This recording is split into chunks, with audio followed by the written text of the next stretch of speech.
Hello and welcome to Planet CNET, the weekly show where we check out the latest in science and technology, courtesy of CNET editors from around the world. Oh, and don't adjust your flat panels. I'm not Molly Wood with a tan. I'm CNET UK's own Rory Reid, chillaxing in the London offices. Welcome. First up, I want to take you on a short hop across the channel to our neighbours in France, where Louise Guégan has a thing for old people. Let's take a look. I'm sure a lot of you worry a lot about their mother or grandfather, knowing that they're all alone at home and that anything could happen to them. What if they fall? What if they faint? What if they stop feeding themselves? A French company called Pervaya conceived Salveo, a concept based on ambient intelligence to secure the elderly's accommodation. Basically, Salveo equips your house with sensors that react to temperature, movements, and vibrations, which is, let's be honest, a lot better than spying on your grandpa in the bathroom with intrusive cameras. If anything suspect occurs, an alarm is immediately sent to either an assistance service or to a relative.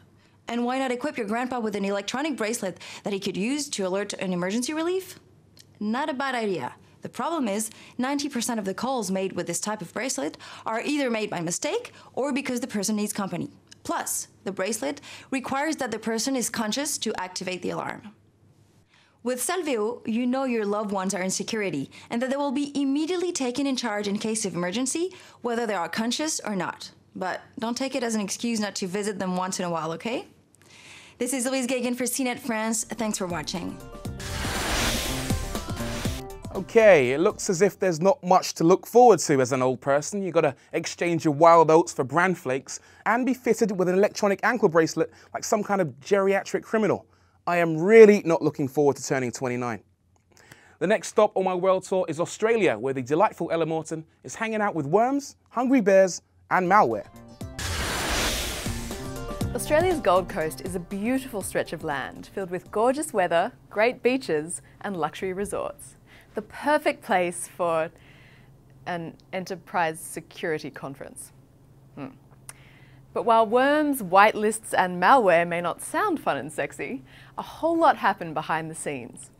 Here's a look at how we do tech conferences down under. First up, the goodie bag. Chocolate padlock. A copy of Windows Vista Ultimate. They can't flog them, they're giving them away.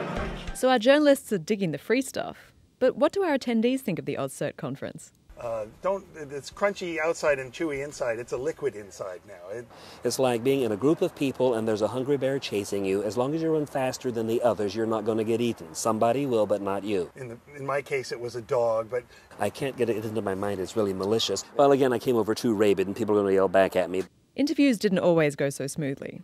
Even though we'd registered, location security refused to let us shoot outside. If I get arrested, I will never talk to you again.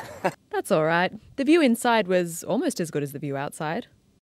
Inside, outside. Inside, outside. Then there was the sheep driving. 2 prizes. One for the person who could drive their ewe the furthest.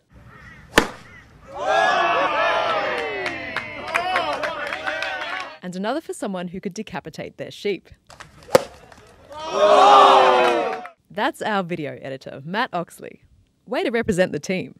Prizes won, it was time to say goodbye. Let's go pack our stuff and get the out of here.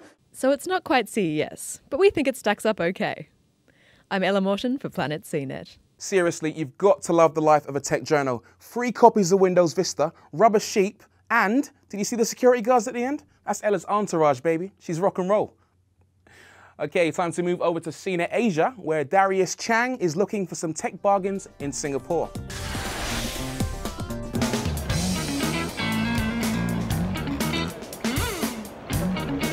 Hi, I'm Darius from CNET Asia, and today we're in the middle of Busy Show 2008. As you can see and hear, there are hundreds of tech vendors hawking their wares to over half of Singapore, and it runs over 4 stories. There are 4 major fairs that take place each year. This is where vendors showcase their newest products, but the primary aim is to sell their goods, often at discounted prices or bundled with lots of freebies. Okay, it's time to brave the crowds. If you think this crowd is bad, wait till the weekend. It gets so crowded, there's barely enough room to move around. And did we also mention the endless queues? So, is it worth the hassle? We've just spotted some cool deals. Here are some super cheap hard drives going for a bargain. The tough choice is which one to get. LCD TVs are another hot item. A 32-inch flat panel is going for a song and dropping by the minute. The downside to getting such a bargain is that you have to bring the TV home yourself. But hey, at least they give you a trolley to cart it home. But you'll have to make it through this crowd first. You know what do you get exactly? Got Asus, 2 Asus laptops. Acer mini PC. I see. Do you know how much it costs? 189 for one. 1,500 plus. How much do you save buying at the PC show?